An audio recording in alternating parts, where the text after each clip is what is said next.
Kottoor archbishop Mar Gregorios public സ്കൂളിലെ Christmas ആഘോഷം ഏറെ ശ്രദ്ധേയമായി. ഇതോടനുബന്ധിച്ച് സ്കൂളിന്റെ 21ാമത് വാർഷികവും നടന്നു. Kottoor archbishop Mar Gregorios public സ്കൂളിന്റെ 21ാമത് വാർഷികാഘോഷം ഫ്രോസ്റ്റി ഫെസ്റ്റ് 2024 നടന്നത്. പ്രൈമറി വിഭാഗം കുട്ടികളുടെ കലാപരിപാടികളോടെയാണ് ചടങ്ങുകൾ ആരംഭിച്ചത്.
തുടർന്ന് നടന്ന പൊതുപരിപാടിയിൽ തിരുവല്ല അതിരൂപതയുടെ മെത്രാപ്പൊലീത്ത ഡോക്ടർ തോമസ് മാർ കുർലോസ് അധ്യക്ഷത വഹിച്ചു.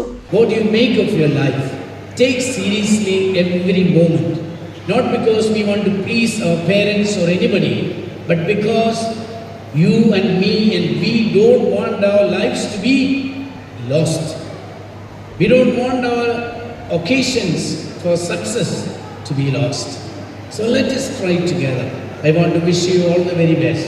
We will be missing you.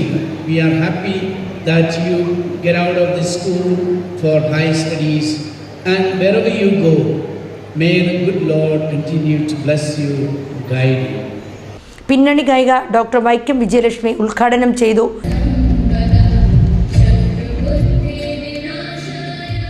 Arch bishop Mar Gregorios public സ്കൂളിൻ്റെ 21ാമത് വാർഷികവും ഫ്രോസ്റ്റി ഫെസ്റ്റ് 2024 ഈ ആഘോഷം നടക്കുന്ന വേളയിൽ എനിക്ക് വരാൻ സാധിച്ചു, ഉദ്ഘാടനം ചെയ്യാൻ സാധിക്കുന്നതിൽ എനിക്ക് സന്തോഷമുണ്ട്. എല്ലാത്തിനും ഭഗവാൻ നന്ദി പറയുന്നു. അതുകൂടാതെ ക്ഷണിച്ച CBHN Thomas Varghese sir, bishop Thomas sir, Ignatius തിരുമേനി, മറ്റ് വൈദിക ശ്രേഷ്ഠന്മാർക്കും manager sir Dinesh Kumar sir, മറ്റ് വൈദിക ശ്രേഷ്ഠന്മാർക്ക്, സിസ്റ്റേഴ്സ്, പ്രിൻസിപ്പൽ. ഈ ആഘോഷവേളയിൽ school manager father Sibin Mathew ആമുഖ പ്രസംഗം നടത്തി. This evening we gather to commemorate a year of academic excellence, creative expression and community spirit. As we come together to celebrate this evening, I would like to take a moment to express my deepest gratitude to our esteemed guests who have taken to come over here.